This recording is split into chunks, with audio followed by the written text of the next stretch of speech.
In today's video, I'm going to show you how to replace the maintenance box of your Epson Ecotank ET-2760 All-in-one printer. Now the first step is to go to the back of the printer. On this side, on the right hand side, you will see there is a section here and there is the option to remove the screw. So we are just going to unscrew this portion.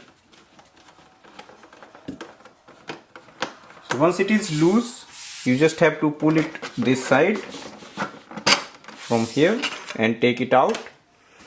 Now this is our maintenance box.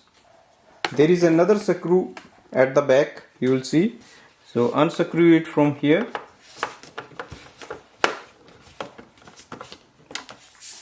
This will help you to replace it with the new. So take it out.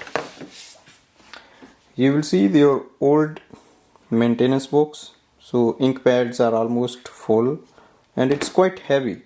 It should be normally lightweight, but when it is completely filled, then it's heavy. Now take your new maintenance box.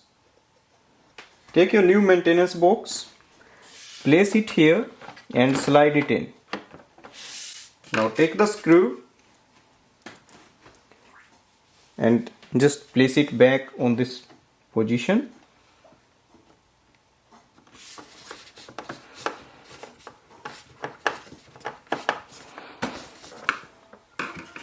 And now we have to place it back and tighten the screw from here.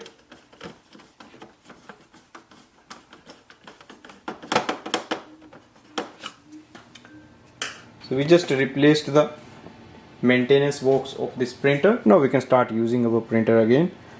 Thanks for watching.